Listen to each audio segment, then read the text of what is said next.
Alléluia. Non, c'est pas encore fort. Alléluia. Que le nom du Seigneur soit béni. Amen. Nous rendons grâce au Seigneur qui nous permet encore de partager sa merveilleuse parole. Et nous bénissons le Seigneur pour sa présence dans nos vies, pour sa présence parmi nous.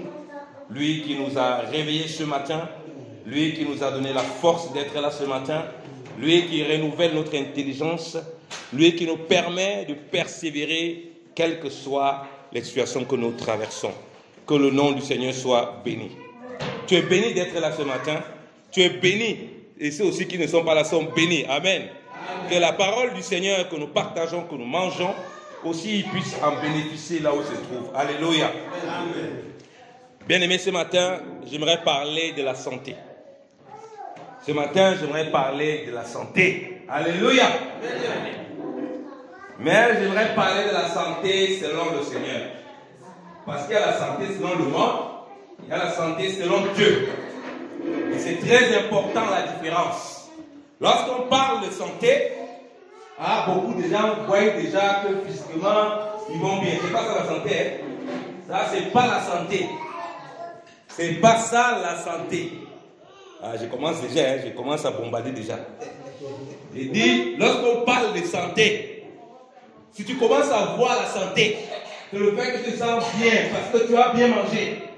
C'est le fait que tu te sens bien parce que tu n'es pas allé à l'hôpital. Tu te trompes, tu peux être malade et caché. Voilà pourquoi beaucoup de gens se retrouvent à l'hôpital. Ils avaient des maladies dans leur corps. Comme rien ne se manifestait, ils croyaient qu'ils étaient en santé. C'est pour vous expliquer ce que Dieu attend par santé. Ça, c'est l'aspect physique. Quand Dieu lui parle de santé, vous savez, la nouvelle année. Bonne année, santé. Oui, santé, les gens disent ça bien, c'est bien. Santé, mais quelle santé? Quand les gens parlent de santé, qui a dit santé dans la crainte de Dieu? Personne. Qui a dit à ton collègue, bonne année à toi aussi, aussi beaucoup de crainte de Dieu à toi? Ça, on ne le dit pas. Non, ça va choquer. Tu dis bonne année, santé en Jésus-Christ. Lui ne croit pas en Jésus, santé en Jésus-Christ, il ne va pas accepter. Alors que c'est uniquement en Christ qu'on peut être en santé. Alléluia. Amen. Un homme qui n'est pas en Christ, c'est un malade. C'est un malade qui s'ignore. Ou c'est un malade qui est conscient de sa maladie. Je répète encore. Un homme qui n'est pas en Christ, qu'il soit physiquement, il a l'air d'être en santé, c'est un malade. Voilà pourquoi le monde, parfois dans les hôpitaux, quand ça dépasse, on va appeler, ils appellent quoi, un magnétiseur, on va appeler les pasteurs, les prêtres, on va essayer au niveau psychologique, on va appeler le psychologue. Vous savez même que beaucoup de gens, quand ils sont malades, c'est qu'ils les fait vraiment plonger, la maladie les détruit, c'est l'état psychologique dans lequel ils sont. Quand un malade vient, qu'est-ce que le médecin fait? Le médecin, généralement, il travaille d'abord pour sa psychologie. Le fait de dire au malade que non, tu vas guérir, c'est un petit problème, il est déjà un peu rassuré. Même si sa maladie, c'est une maladie que le médecin lui-même est conscient que le type ci, il n'a que 2 jours pour vivre. Mais il doit lui donner des paroles au niveau de son état mental. Donc on comprend que la santé physique, c'est que le physique là, en fait, c'est le dernier rempart. Mais les gens aujourd'hui, et malheureusement beaucoup de chrétiens, ne comprennent pas ça. Ils pensent que la santé, c'est le fait d'être soi-disant un peu bien physiquement, à ton allure, à ta vue. À ta vue, tu peux croire que tu es en santé. Mais si on parle plus tard, on fait un check-up, toi-même tu serais étonné de voir les paramètres qu'on voit en toi. C'est pourquoi certains qui sont prudents dans leur marche, vous allez voir qu'ils font les check-up constamment, toutes les années. Bon, en Afrique, les gens n'ont pas l'assurance maladie, donc il ne va pas aller faire le check-up. Tant qu'il va bien marcher, il se sent à l'aise, papa, je suis en santé, pourquoi il va être médecin? Ça, c'est l'argent. Je n'ai pas mon argent à gaspiller. Ici, on a les assurances maladie. Mais les gens, ils n'ont pas ça là-bas, ils disent, il va aller faire le check-up. Il faut me laisser. Et c'est comme ça qu'il peut garder des maladies. Et c'est aussi comme ça, nous chrétiens. Tu pars seulement à l'hôpital lorsque tu as mal à la tête, lorsque tu as un problème. Ce n'est pas ainsi. Même le monde nous enseigne. Tu as un médecin, c'est vrai, tu as un médecin de famille. Constamment, tu dois faire les check-up. Il va vous donner le parallèle spirituel. Constamment, tu dois faire les check-up. Ça, c'est l'aspect humain. Même ça, déjà, chrétien ne fait pas. Et puis, il va venir, oh pasteur, j'ai tel problème, il faut prier pour moi. Non, mon frère, il faut déjà commencer, toi, à faire les check-up. va à l'hôpital, contrôle constamment tes paramètres au moins. Et lui, je suis encore sur l'aspect physique là. Qu'est-ce qu'il nous enseigne déjà? Mais les gens ne font pas ça. Et on voit des gens qui fatiguent, qui nous fatiguent avec les prières. Il y a certaines choses, ce n'est pas la prière. Tu es un enfant de Dieu, ce n'est pas la prière. Mais tu connais la parole. Tu connais certains éléments qu'il faut appliquer. Donc, même fais le check-up, allez voir le médecin. Chaque année, essaye d'aller voir ton médecin pour faire un bilan. Je vais vous expliquer donc le parallèle qui est en Christ. J'ai dit que si quelqu'un n'est pas en Christ, il est malade. C'est un malade qui s'ignore, il n'est pas en santé. Il n'est pas du tout en santé. Adam était en communion avec Dieu. Il marchait avec Dieu. La relation avec Dieu s'est brisée à quel moment? Au moment où il a désobéi. Lui et sa femme allaient dehors du jardin. Ça veut dire qu'il y a eu l'éloignement avec Dieu. À cause de quoi? Du péché. Les conséquences de la maladie physique de l'homme, c'est les conséquences directes du péché. Donc, la cause de la maladie de l'homme, premièrement, c'est le péché. Le péché dans son essence originelle.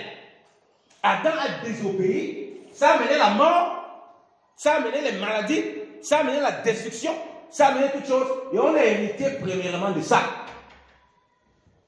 Donc, quand on parle bonne année de santé, mais de quelle santé? Il y a les gens qui ont souhaité bonne année là. Maintenant, là, ils sont à l'hôpital. On a mis, il y a les trucs là, les masques. Pourquoi? Parce qu'ils disent bonne année, mais santé, mais ils ne savent pas de quoi ils parlent. Parce qu'ils ne sont pas dans le Seigneur, parce qu'ils ne marchent pas dans la crainte de Dieu, alors ils ne sont pas en santé. Ils ont l'impression qu'ils sont en santé, ils ont l'impression que leur santé est stable, alors que leur santé ne tient sur rien du tout. Pourquoi? Parce qu'ils sont des malades qui s'ignorent, ou des malades qui sont conscients que je suis malade parce que je ne marche pas dans la crainte de Dieu. Bien aimé dans le Seigneur. Ne nous confondons pas, parce que c'est ça qui est beaucoup le problème dans l'église. Quelqu'un ne marche pas dans la crainte de Dieu. Toi, tu veux prier qu'il guérisse. Pourquoi? Pour que tu aies marché dans son désordre? Parce que c'est ça qui fait en sorte que, comme tu dis, les serviteurs de Dieu et les bien-aimés sont fatigués dans l'église. L'église est malade parce que beaucoup de gens croient que Jésus-Christ, c'est une sorte de potion magique. Oui, il s'est chargé de nos maladies. Donc, je vais vivre comme je veux. Je vais venir, Jésus, il va porter ma... Ça ne va pas. Quand il s'est chargé de nos maladies, c'est pourquoi? C'est pour nous délivrer d'une vie qui entraîne la maladie. Et la première maladie, c'est quoi? J'ai dit, c'est le péché. C'est la maladie spirituelle. La déconnexion avec Dieu. Lorsque l'homme est coupable avec Dieu, qu'il a l'impression qu'il est même tous les médecins, il était malade qui s'ignore. Voilà pourquoi, malgré toute la soi-disant bonne santé des hommes, ils ont tous les biens. Et un gars qui ne va faire quoi? Pas se suicider. Pourquoi? S'il était en santé, pourquoi il se suicide?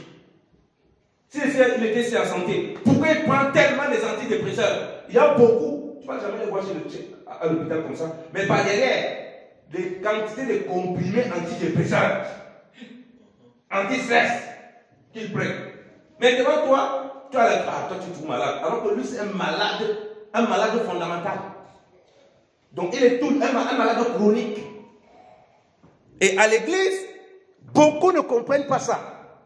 Ils croient que marcher dans la crainte de Dieu, marcher dans la vie de sainteté, c'est pour faire plaisir aux saintetés de Dieu, ou bien c'est pour faire plaisir à quelqu'un. Alors que ça a des bienfaits pour le maintenir en santé. L'homme est corps, âme, esprit. Donc, si tu parles de santé, comme je l'ai dit, tu ne peux pas parler de la santé physique d'abord. Jamais. Dieu a formé Adam. Il avait formé le corps, mais il n'y a pas la vie. Ce qui fait en sorte qu'il ait la vie, c'est parce que Dieu souffle et il donne la vie. Donc, on comprend que la vie dans laquelle il y avait la santé, qui pouvait animer ce corps, c'est celle qui venait de Dieu. Et les gens aujourd'hui ont fait l'inverse. Voilà pourquoi la médecine a tellement de problèmes comme ça. Voilà pourquoi malgré toutes les solutions qu'on trouve dans le monde, on trouve une solution pour une maladie, il y a encore 150 maladies qu'on fait derrière. Pourquoi? Parce que Dieu n'est pas mis en avant. Tu as dans la parole quelqu'un qui est médecin que tu as utilisé, Luc le médecin, pour nous envoyer les actes des apôtres, l'évangile de Luc. Mais c'était un médecin. Donc, il nous a révélé le médecin des médecins. Donc, Luc, quand il consultait, quand il voyait un patient, il savait, il était capable de faire la différence que toi, ton problème là, c'est le péché. Et lui parlait de Jésus qui va venir ôter ce péché et on va guérir le corps. Mais si lui qui est médecin, il va seulement regarder au corps, mais il ne guérit pas la personne, c'est un semblant de guérison. Après, la personne sera toujours malade. Quand on a identifié le péché comme la cause première de ce que nous ne sommes pas en santé, je dis, même si on a l'apparence de santé et que de toute façon nous ne sommes pas en santé parce que nous ne sommes pas en communion avec Dieu, on comprend pourquoi le monde est dans cet état. Et on comprend pourquoi dans l'église, les gens passent le temps à faire de délivrance en délivrance, de pasteur en pasteur, de prophète en prophète. Parce que les gens sont des irresponsables, ils essayent d'avoir une guérison. Ils essayent de faire que le corps d'Adam, quand il était couché là, que ça prenne vie, sans avoir la vie de l'esprit, la marche par l'esprit. Ce n'est pas possible, bien aimé dans le Seigneur. Beaucoup de nos problèmes et de tes problèmes, c'est simplement parce que tu ne marches pas dans la crainte de Dieu. C'est pour ça que tu n'es pas en santé, même physiquement. Vous savez, j'ai un ami qui avait cru, qu'elle avait cru à l'époque. On a grandi ensemble, on a fait le lycée ensemble. Il me disait, homme de Dieu, que vraiment, aimer la parole de Dieu, marcher avec le Seigneur est bénéfique. Quand moi j'étais dans le monde, il me dit qu'il avait beaucoup de copines. Il couchait à gauche et à droite. Il avait tout le temps les maladies bizarres. Ceux qui sont à l'hôpital, ils savent. Les gens avaient toujours en cachet. Les chlamydia, les syphilis, il y avait toutes les maladies bizarres, les MSD. Et tout le temps les maladies bizarres. Donc ça lui prenait non seulement l'argent, mais ça essoufflait sa santé. Et depuis qu'il est dans le Seigneur, il s'est séparé de quoi? De cette vie de débauche. Et depuis tombé malade, donc je n'ai plus de maladie. Là c'est un. Deux, j'économise mon argent. Mon argent pour entretenir les filles débauchées, c'est désordre. Et mon argent pour aller chez les médecins. Alléluia. Pourquoi? C'est la crainte de Dieu. Autant pour moi. C'est la crainte de Dieu qui a permis qu'il puisse être en santé. Il avait l'air physiquement bien. Mais il avait des maladies qu'il allait en cacher. Personne ne savait se faire soigner. Pourquoi? C'était la vie de péché. Donc voilà pourquoi l'homme peut d'abord résoudre le problème, c'est au niveau du corps. Ce n'est pas possible. Ce n'est pas comme ça que ça se passe. Fais n'importe quelle hygiène de vie. Tant que la chose de l'esprit n'est pas réglée, tu as l'impression que tu es en santé, mais tu n'es pas en santé. Tu es mort. Tu es mort. Et ce matin, Dieu veut t'interpeller que ta santé, la bonne santé que tu as proclamée en cette nouvelle année, oui, il faut être en santé. Corps, âme, esprit. Mais ça doit commencer par l'esprit. Ça doit commencer par l'esprit. Par une vie consacrée au Seigneur. Par une vie dans la parole de Dieu. Parce que tu as identifié que la maladie vient d'abord du péché. Maintenant, tu peux avoir des bobos dans la chair. Ça, ce n'est pas un problème. Il faut comprendre l'essence de la santé. Voilà, quelqu'un peut avoir. Paul dit que, dans 1 Corinthiens chapitre 4, dans 2 Corinthiens chapitre 4, que même si notre homme extérieur s'est détruit, l'homme intérieur se renouvelle à l'image de celui qu'il a créé, de jour en jour. Pourquoi? Parce qu'il était toujours en péril avec les gens, les brigands, les machins. Il pouvait avoir même un problème de santé physique, mais il était en santé. Alléluia. Mais la santé ne dépendait pas de son état physique. Voilà pourquoi Paul, il passe chez les Galates, il est venu avec les infirmités, non des maladies, parce qu'il vivait tellement de choses, mais en réalité, il n'était pas malade. Il était pleinement en santé. Alléluia. C'est pourquoi il dit aux Galates que vous m'avez reçu comme Jésus-Christ lui-même. Pourquoi? Parce qu'on le voyait, on ne voyait pas Paul. Quand on doit te voir, on ne doit pas voir, oui, le frère Gianni, le pasteur tel, on doit voir Jésus-Christ Nazareth. C'est là où on voit la santé, que cet homme-ci est en santé. Vous savez, en 2013, avant que je me fasse opérer, parce que j'ai subi une double opération de l'intestin, j'avais un problème de santé très grave. Et quand j'étais à l'hôpital à Yverdon, je lisais ma Bible tout le temps. Mais le chirurgien qui devait m'opérer, il dit tout est. Le type, s'il lit la Bible, ça ne finit pas. Un matin, il vient me dire, mais monsieur Dion, mais depuis que vous lisez tout ça ne finit pas. Vous lisez, ça ne finit pas. Non, ça ne peut pas finir. Que je vais lire ça toute ma vie. que c'est là où moi je trouve ma force. Et il me voyait tellement serein, il ne comprenait pas d'où venait cette sérénité. Et il a eu peur de me payer. Il m'a envoyé au chef. Il a eu tellement peur. C'est le gastro-entérologue qui me suivait, qui m'a dit, je ne sais pas pourquoi il n'a pas voulu vous opérer. Je crois qu'il a eu peur. Vous voyez, tellement il avait la sérénité, il était étonné, il me disait, mais comment vous parlez être serré comme ça là, et tout et tout. Il était étonné et choqué. Et que tout le temps dans la parole, dans la prière, que non, la parole de Dieu c'est ma vie. Et si c'est ma vie, c'est ça qui est ma véritable santé, c'est ça qui me maintient. Le reste là, ça m'accompagne seulement. Alléluia. Regardez, lisons Jean chapitre 5. Jean chapitre 5. Lisons-le bien aimé dans le Seigneur. Vous connaissez l'histoire de l'homme paralytique. On va l'aborder sous un autre angle prophétique aujourd'hui. Jean chapitre 5. Vous connaissez très bien cette histoire, bien aimé dans le Seigneur. Jean chapitre 5. Je vais lire à partir du verset 5. Je vais même lire à partir du verset 1. Après ces choses, il y avait une fête des Juifs et Jésus monta à Jérusalem. Or, il y avait à Jérusalem au marché des brebis un lavoir appelé en hébreu Bethesda, ayant 5 portiques dans lesquels gisait un grand nombre de malades. Vous voyez, il y avait un grand nombre de malades, d'aveugles, de boiteux et des gens qui avaient les membres secs, attendant le mouvement de l'eau. Car un ange descendait à un certain temps au lavoir et troublait l'eau. Et alors le premier qui descendait au lavoir après que l'eau en avait été troublée était guéri de quelque maladie qu'il fût détenu. Or il y avait là un homme malade depuis 38 ans. Jésus le voyant couché par terre et connaissant qu'il avait déjà été là longtemps, lui dit, veux-tu être guéri? Le malade répondit, Seigneur, je n'ai personne qui me jette au lavoir quand l'eau est troublée. Et pendant que je viens, un autre descend avant moi. Jésus lui dit, lève-toi, charge ton lit et marche. Et sur le champ, l'homme fut guéri et chargea son petit lit et il marchait. Or, c'était un jour de sabbat. Amen. Je vais prendre seulement l'aspect qui nous intéresse. On voit qu'il y avait beaucoup de malades. Donc, les maladies qu'on voit là, les médecins ne pouvaient pas guérir. Il y avait quoi? Des boiteux. Des aveugles, ils ne connaissaient pas comment soigner ça. Jusqu'à présent, on ne soigne pas ça. On va changer ton œil, on va faire les chirurgies, machin. C'est compliqué. Il y avait cet homme, couché, depuis 38 ans, malade. Et vous voyez bien que la médecine qu'ils attendaient, auquel ils s'attendaient, c'était la médecine divine. C'est-à-dire, c'était une intervention divine. Leur problème nécessitait une intervention divine.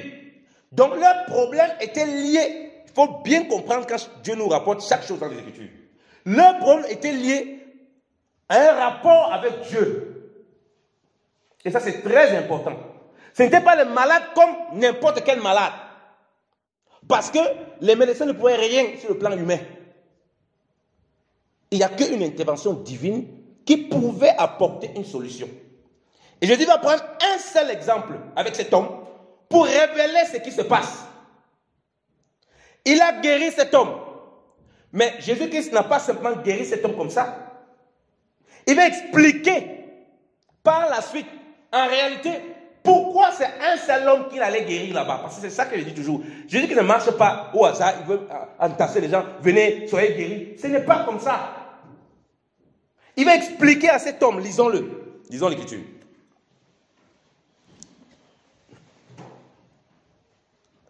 À partir du verset 12, on dit, alors ils lui demandèrent, qui est celui qui t'a dit, charge ton petit lit et marche? Mais celui qui avait été guéri ne savait pas qui c'était, car Jésus s'était éclipsé du milieu de la foule qui était en ce lieu-là. Depuis, Jésus le trouva au temple et lui dit, lisez bien, voici, tu as été guéri, ne pêche plus désormais, de peur que pire ne t'arrive. Alléluia. Alléluia. Amen.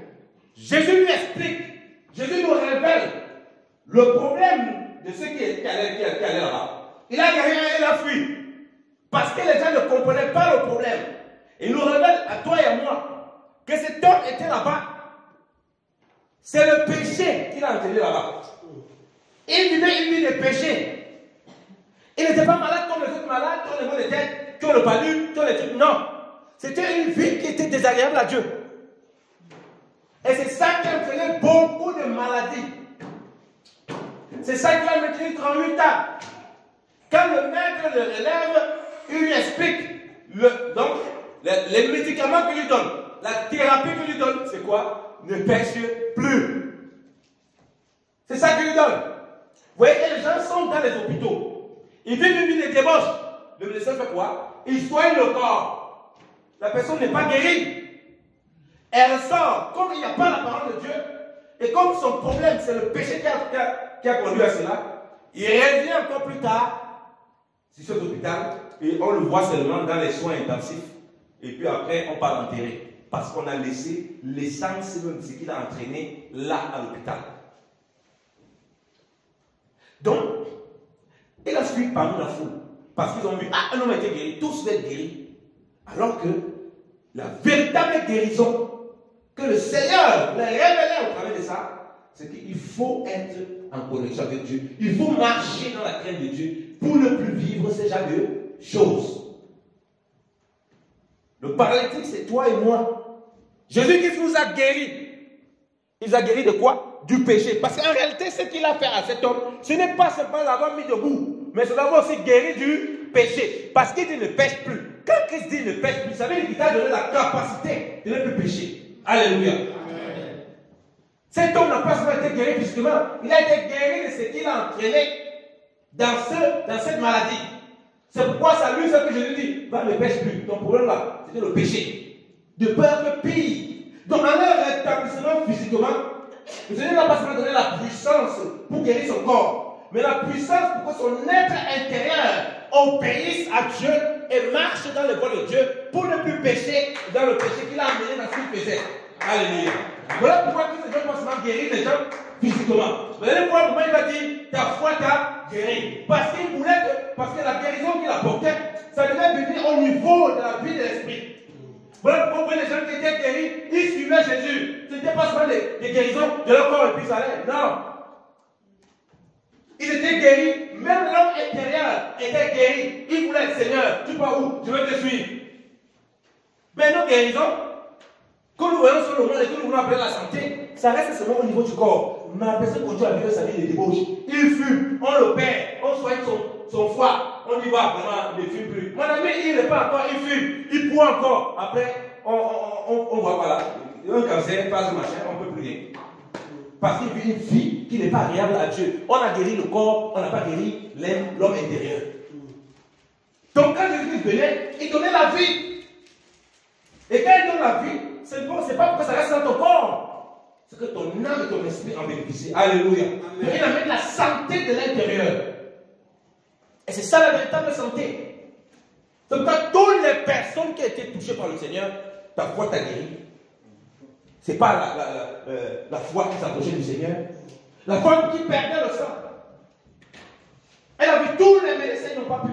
Elle a touché. C'est qu'une puissance est sortie de moi. Cette puissance n'est pas sortie comme ça. Pourquoi tout le monde le touche, il reconnaît que ce n'est que celle-là? Parce que c'est la vie qu'elle a reçue. Les autres le touchaient pour avoir la guérison physique. Oh, j'ai mal au pied. Vraiment, Seigneur, guéris mon pied. Mais il ne cherche pas à avoir la vie. Et dans l'église, il y a beaucoup comme ça. Oh, j'ai un problème. Seigneur, vraiment, soigne-moi de ça. Il veut soigner, pas seulement ta plaie là.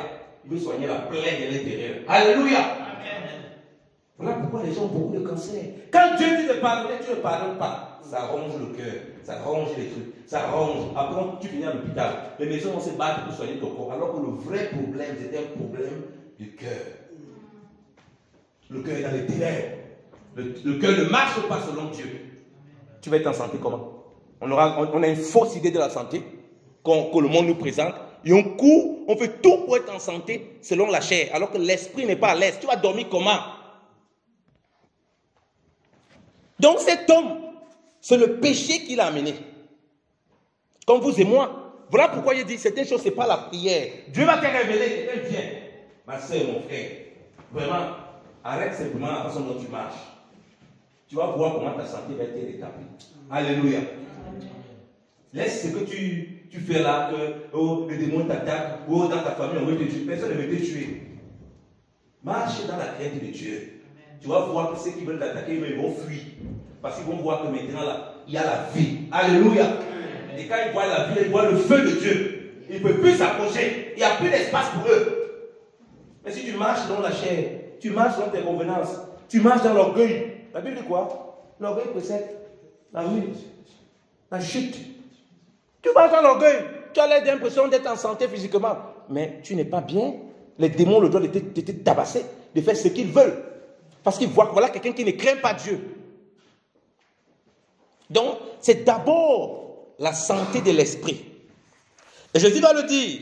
Lisons Matthieu. Matthieu chapitre 9, bien-aimé dans le Seigneur. Vous connaissez toutes ces choses.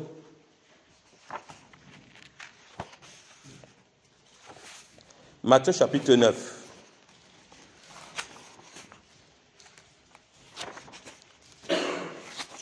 Il est dit dans la parole,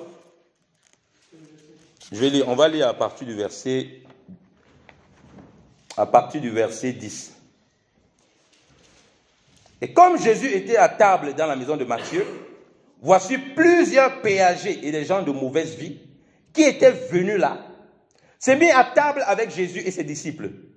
C'est que les pharisiens ayant vu, lui dirent, ils dirent à ses disciples, pourquoi votre maître mange-t-il avec des péagers, des gens de mauvaise vie? Mais Jésus l'ayant entendu leur dit, ce sont ceux qui sont en santé. Ceux qui sont en santé n'ont pas besoin de médecins. Mais ce sont ceux qui se portent mal. Mais allez et apprenez ce que veulent dire ces paroles. Je veux miséricorde et non pas sacrifice. Car je ne suis pas venu pour appeler à la repentance les justes, mais les pécheurs. Alléluia. Jésus fait une déclaration très forte. Jésus était entouré des gens de mauvaise vie. Dans la loi, on se séparait des gens de mauvaise vie. Mais ils ne comprenaient pas ce que ça voulait dire. Ils ne comprenaient pas que ça voulait dire qu'en réalité, nous sommes tous malades. Et nous attendons le véritable médecin qui doit nous guérir de nos problèmes. Parce que les pharisiens, ce n'étaient pas les gens de mauvaise vie dehors comme ça, ils étaient des grands hypocrites. Donc ils avaient la maladie, l'hypocrisie. D'autres avaient la maladie, la débauche. D'autres avaient la maladie, l'amour de l'argent. D'autres ont toutes sortes de maladies. Mais ils voyaient seulement ces gens-là comme ça. C'est type-ci, ça c'est que les gens des prophètes. On dit que c'est un vrai homme de Dieu. Non, il marche avec les gens de mauvaise vie. Il marche avec les péagers. Il les explique que non. Ceux qui sont en bonne santé n'ont pas besoin de médecin. Et ceux qui sont malades. Pourtant, il est prêche l'évangile à eux tous. Il dit que c'est pour les pécheurs. Or, tous, la Bible dit quoi? Tous ont péché et sont privés de la gloire de Dieu. Et sont gratuitement. Oh, la médecine de Dieu est gratuite. Alléluia. Amen. Ils sont gratuitement justifiés en Jésus-Christ. Par le moyen de la rédemption qui est en lui.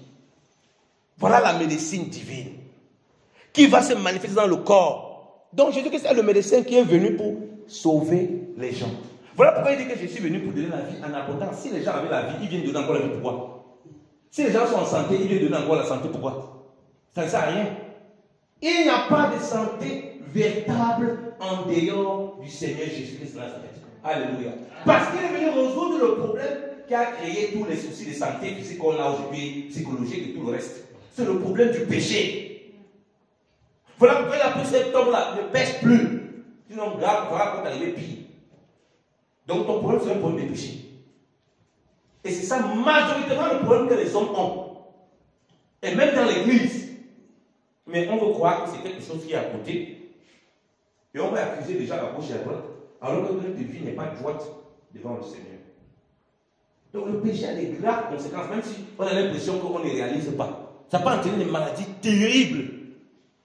Voilà pourquoi vous allez voir des gens, malgré qu'ils ont une bonne hygiène de vie, ils ont un cancer, ils ont abus d'une très bonne hygiène de vie. Comment il a fait pour avoir le cancer? La maladie ne vient pas de son hygiène de vie. Ce n'est pas là-bas. Ça commence d'abord par sa connexion avec Dieu. Sa connexion avec Dieu. Il n'est pas connecté avec Dieu. Donc, toutes sortes de démons peuvent s'installer dans sa vie. Toutes sortes de maladies, il peut le choper. Il mange n'importe quoi, soit disant pour être en santé. Il ne sera pas en santé. Voilà pourquoi il ne faut pas faire l'inverse. On verra pour les autres plus tard. Mais ça commence d'abord par l'esprit. Et c'est ça que les chrétiens n'ont pas compris. Donc, quand tu obéis, quand nous marchons le Seigneur, nous obéissons, ce n'est pas simplement pour plaire au Seigneur. Oui, on va plaire au Seigneur, mais ça a des bénéfices de nous garder en santé. Le Maître est venu pour nous donner la santé. Le Maître est venu pour qu'on soit spirituellement fort. Et il sait que l'impact de la vie de l'esprit, ça va toucher l'âme, ça va toucher le corps. Alléluia. Et on va bénéficier donc d'une santé parfaite, corps, âme, esprit. Nous sommes corps, âme, esprit. Toi, on va avoir la santé dans le monde. On va nous présenter une santé qui se résume au corps. Ce n'est plus la santé. Si Dieu t'a créé corps, âme, esprit, et on voit que la vie est venue de l'esprit. Comment est-ce que nous va parler de santé? Mais nous, on veut ôter l'aspect de l'esprit. Voilà pourquoi il dit, quand tu vas sauter les bonnes années aux gens, veux les santé. Il faut leur dire que veux les santé en Jésus-Christ de Nazareth. Alléluia. Il faut leur dire veux les santé dans la crainte de Dieu. Alléluia. Il faut leur dire veux les santé dans la sanctification. Alléluia. Quand il ne m'a pas la sainteté, il est exposé à toutes sortes de maladies. Comme j'ai dit, mon bien-aimé là, avant il marchait, il allait ici, c'est là, il partait ici, et tout, et tout. Mais ça lui crée des problèmes de santé. Donc, ne faisons pas les choses parce qu'on voit aussi que les gens font, on répète. Mais comprenons avec l'intelligence de Dieu ce qu'il attend de nous, ce qu'il veut faire avec nous. Tu es là, quelqu'un insoumis, partout où tu vas travailler, orgueilleux, tu veux bagarrer avec tout le monde. Tu dis, vraiment, j'ai tellement les problèmes, je ne dors pas la nuit. Tu ne dors pas la nuit parce que tu passes partout où tu pars, tu veux bagarrer avec les gens. Tu vis une vie de péché, parce que partout où tu pars, tu veux bagarrer. N'importe quoi, les coups de poing sont formés pour bagarrer avec les gens. C'est quelle histoire ça? Et tu es un enfant de Dieu. C'est normal que tu n'aies pas la santé. Tu vas être en santé comment? Parce que le diable sait que c'est le péché qui ouvre les portes et c'est là où il te bosse bien, il te donne bien les coups de poing. Parce qu'il connaît, parce qu'il sait que si tu demeures dans la parole, si tu t'humilies, tu te consacres à Dieu, il sait que tôt ou tard, la vie de l'esprit, ça va toucher le corps. Alléluia. Mais il veut t'amener à l'inverse. Que non, tu fais comme le monde, tu fais tellement de calculs humains au niveau de la chair, tu laisses ce qui est important, l'esprit. Et il sait que là, c'est foutu, tu vas rester tout le temps malade. Malade spirituellement, malade physiquement. Et ce n'est pas le plan du Seigneur. Lisons l'Écriture. Proverbe, chapitre 3.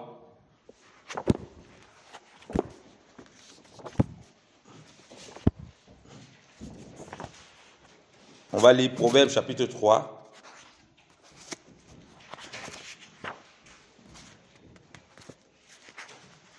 Nous connaissons ces proverbes.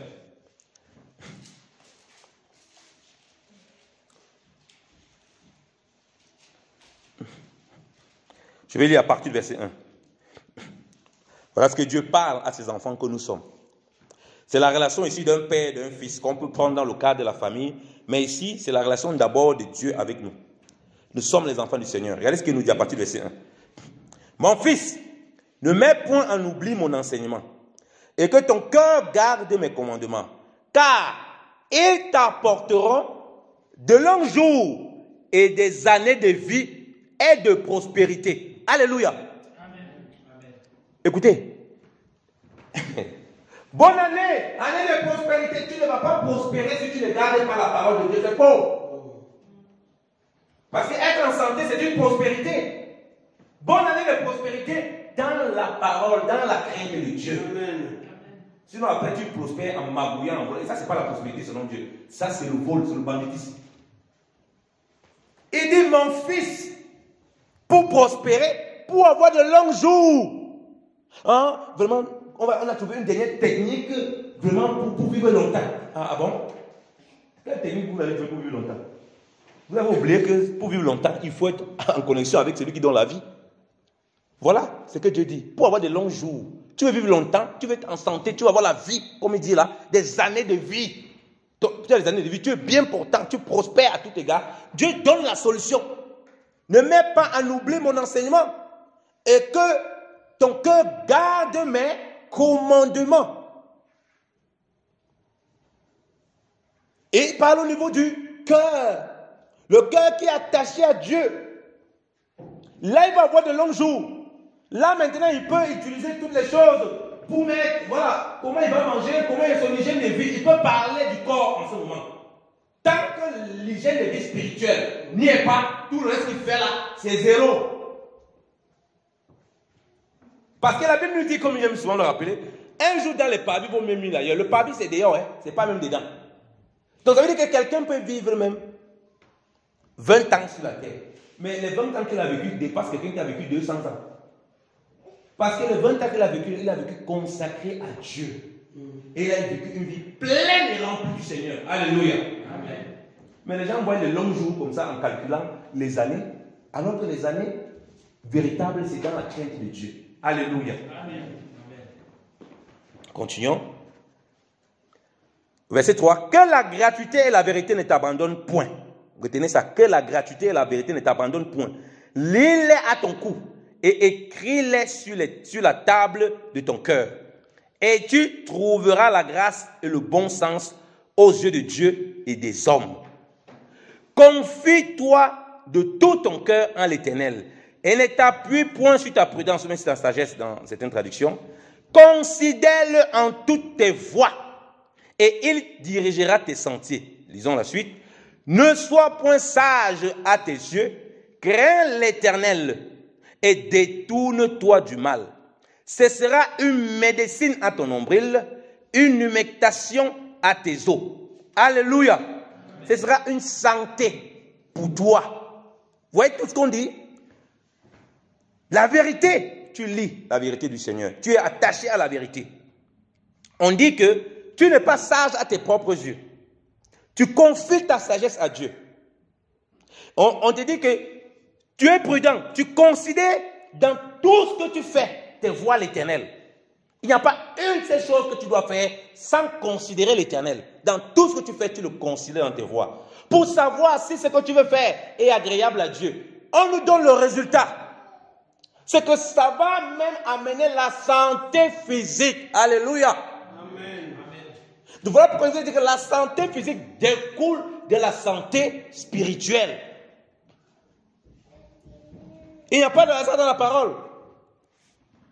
Et ceux qui sont dans les soins le voient bien. Donc un homme peut avoir... Ouais, on l'a soigné physiquement, on l'a soigné. On passe le temps à se faire soigner. Mais on n'a pas soigné vraiment ce qui entraîne, la cause de ce qui entraîne cela. Qui est fondamentalement le péché. Et nous sommes dans le Seigneur. Nous sommes dans la grâce. Ok, bon, nous sommes dans la grâce. Si la grâce nous autorise à faire ce qu'on veut, assumons aussi certaines péchés, certaines conséquences qui vont aussi avec. Lorsqu'on ne marche pas dans la crainte de Dieu, c'est que Dieu t'a dit, il ne va pas faire pour les uns et accepter pour les autres. Ça nous concerne tous. Il ne fait pas exception des personnes. Si toi et moi, on n'est pas dans ce que Dieu a dit là, on n'aura pas la santé. On va tourner de médecin en médecin, de pasteur en pasteur, de prophète en prophète, de docteur en docteur, d'évangéliste en évangéliste. Apparemment, lui a l'onction. Il va me poser la main, je vais guérir. Tu ne vas pas guérir. Une fois, il y avait quelqu'un qui avait un gros problème, il avait beaucoup de démons. Il avait beaucoup de situations. Il avait eu les nouvelles par une bien-aimée pour laquelle on avait conduit au Seigneur et qui avait beaucoup de démons. On avait prié pour cette bien-aimée. Dieu l'a visité. Il l'a délivré. Elle a commencé à marcher avec le Seigneur. Et le bien-aimé là, il avait tellement de problèmes que quand il était abordé, il dit, je connais un homme de Dieu là. On me l'envoie en contact. Oui, voilà, j'ai eu ton contact par tel. Il n'y a pas de problème. Je commence le travail du Seigneur avec lui. Dieu me montre directement le problème de ses frères. Parce qu'il avait des démons. Hein. Il avait des situations terribles. Dieu me montre son problème, c'est la cupidité. Donc le problème, tout le monde sentit qu'il avait, ça découle de la cupidité. Le gars a pris l'argent à gauche et à droite pour construire une maison. Donc quand on veut commencer à prier, il dit, frère, arrête-toi. Ton problème là, c'est la cupidité. Vends cette maison où tu te bats pour garder la place. Si c'est bâtard pour garder. Tu as d'abord, toi-même, tu reconnais que c'est l'argent des gens que tu as pris. Voici la parole de Dieu pour toi. Ton problème là, c'est un problème spirituel. C'est le péché. Va, tu rembourses les dettes. Tu vas recevoir l'exemple. Il a dit, pasteur, je ne vends pas, je ne rembourse pas. Je vais continuer comme ça. Il va chercher un pasteur qui a l'option, il va poser les mains et il va guérir. Et aujourd'hui, il continue encore, les démons sont encore montés. Le gars vit dans le péché, il vit dans le désordre, il bouffe l'argent des gens à gauche à droite. Maintenant, il a toutes sortes de maladies. Tu l'attrapes. Parce qu'il vit dans le désordre, lui, il veut que les gens cotisent pour lui donner de l'argent pour qu'il vive avec. Alors que lui, il a sa maison, c'est l'argent des gens. Ça, c'est pas la sorcellerie, c'est pas la folie. Il dit non, je ne suis pas là pour te dire ce que tu vas entendre. Voilà la parole de Dieu pour toi. Il a fait comme l'homme riche. Quand Jésus a dit, écoute, va, t'es bien. Parce que Jésus savait que son problème, c'était quoi? La cupidité. Oui, tu as obéi à tout ça. Mais il y a un problème encore qui t'empêche d'être en santé. La véritable santé que tu cherches, c'est la vie éternelle, c'est la véritable santé. Alléluia. Tous les hommes veulent ça. Il dit que ton véritable problème, c'est ça. Va. Il a dit à Jésus, je ne vends pas, je ne te suis pas. Au revoir, ciao, ciao, bye bye Jésus. Et c'est ça cet homme, il est parti triste. Il dit non, voilà ton problème. Il a tourné. Ça ne va pas résoudre le problème, c'est un problème spirituel. Même si un homme de Dieu vient il prie, il t'impose. Les démons peuvent partir un moment, tout ça. Il y a l'onction. Mais ils vont revenir, parce que la maison n'est pas propre, nettoyée, n'est pas habitée. C'est une maison sale, c'est une maison d'orgueil, c'est une maison de vol, de banditisme, de cupidité. Et tout ça, des maladies, la femme là-bas abandonné, tout ça, c'est Dieu qui t'interpelle. Tu as vécu toujours dans le désordre, mets de l'ordre. Tu vas voir que tout va se rétablir. Alléluia. Amen. Donc Dieu a dit ici, la santé de tes os. Donc le calcium, on dirait le calcium, ça fortifie tes os. Le véritable calcium, c'est Jésus qui se Nazareth. Alléluia. Amen. Reste dans la parole de Dieu, tu as les meilleures vitamines. C'est ensuite que tu vas compléter avec les choses que Dieu a données sur cette terre. Pas l'inverse.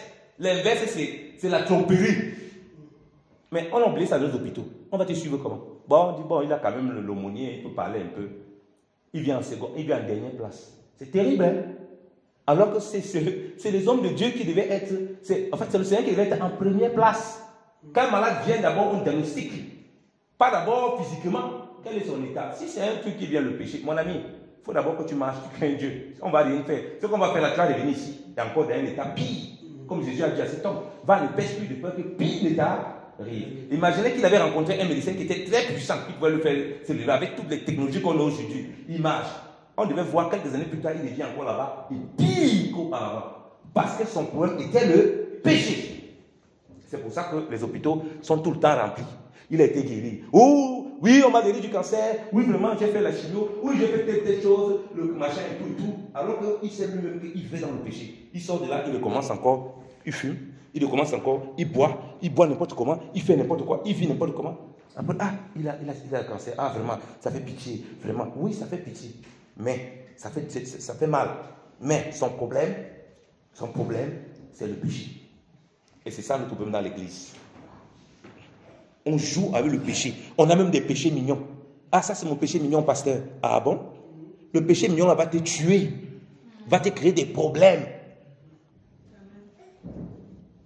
Le péché est un poison mortel qui nous détruit psychologiquement, mentalement et physiquement.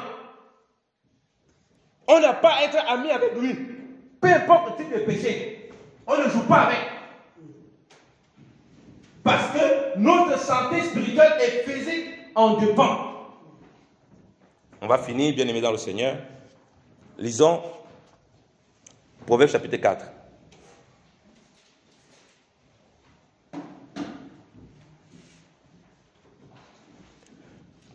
Verset 20. Il est dit, mon fils, sois attentif à mes paroles, incline ton oreille à mes discours, qu'ils ne s'écartent point de tes yeux. Garde-les dans ton cœur, car ils sont la vie de ceux qui les trouvent et la santé de tout le corps de chacun d'eux. Alléluia. Amen. Dis à ton voisin, la parole de Dieu. Redis-lui, la parole de Dieu. La parole de Dieu. Que tu gardes dans ton cœur. pour la vivre, pour la mettre en pratique. C'est la santé de tout ton corps.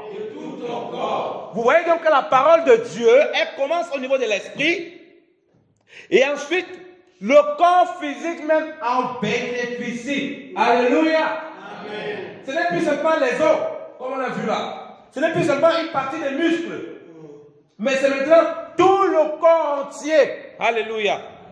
Que c'est merveilleux.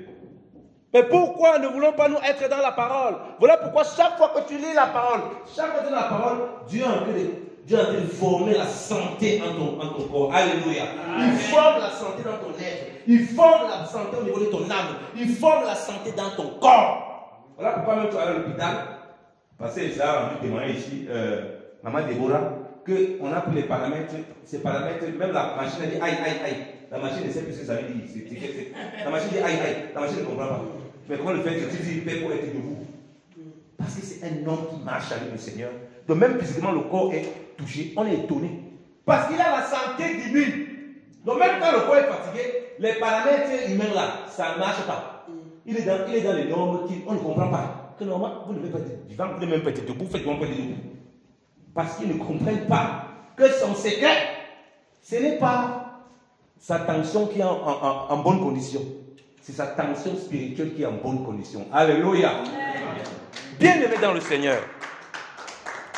Marchons avec le Seigneur. Lions ses paroles dans nos cœurs. Désirons vivre la parole de Dieu et la santé avec Dieu. Corps, âme, esprit, on va en bénéficier. Et là, il va nous accompagner, à nous conduire comment entretenir le corps qui a déjà reçu la santé. Parce qu'on a déjà reçu cette santé avec les éléments maintenant physiques. Ce n'est pas l'inverse. L'inverse, c'est la séduction. C'est ce que le diable essaie de faire. Les gens dans le monde essaient d'avoir de longues vies. Les gens dans le monde essaient d'être en santé tout le temps. Ils ont toutes sortes de médecins. Mais ils n'ont pas le médecin des médecins, celui qui guérit du péché. Alléluia. Et Dieu veut que nous ne fassions pas comme les gens du monde. Et qu'on comprenne l'essence même du péché. Ça peut arriver, tu as des maux de tête qui n'ont rien à voir avec le péché. Tu as un problème de grippe, ben tu te soignes. Tu n'as pas besoin de prière. Mais si tu commences à vivre dans le désordre, mon ami, si tu as commencé à voir même la grippe, même la toux, il faut te poser des questions. Parce que tu n'es pas n'importe qui, tu n'es pas comme quelqu'un de dehors. Tu connais la parole. Et le diable sait aussi que tu vas dire, ah oui, vraiment, c'est rien. Ce que tu as fait là, c'est pas grave. C'est grave. C'est pas parce que Dieu peut te protéger dans certains cas, dans beaucoup de cas, que tu vas continuer dedans. Le péché va amener la mort, va amener les maladies bizarres, va amener les sommeils troublés. Oh pasteur, j'ai beaucoup de femmes et d'hommes de nuit. Mon ami, tu vis dans le désordre. Beaucoup de ceux qui ont ça, ils vivent dans le désordre. Il vit bien mari de femmes, mari de nuit, mari de matin. Il veut te voir. C'est qui? Tu es marié, tu as ton mari, il y a un autre mari qui vient. C'est quel mari ça? Il a trouvé la porte ou la place où? Tu vis dans la crainte de Dieu. Un truc comme ça, bien tu chasses. Il ne revient plus jamais. Il ne voit plus d'espace. Parce qu'il voit que c'est un temple pur, saint, consacré à Dieu. Je n'ai pas moyen d'entrer là-bas. Tu vas venir voir le pasteur, on va se fatiguer, on va se fatiguer. Quelqu'un vit dans le concubinage, il dit qu'il est le mari de nuit, mari de femme. C'est normal.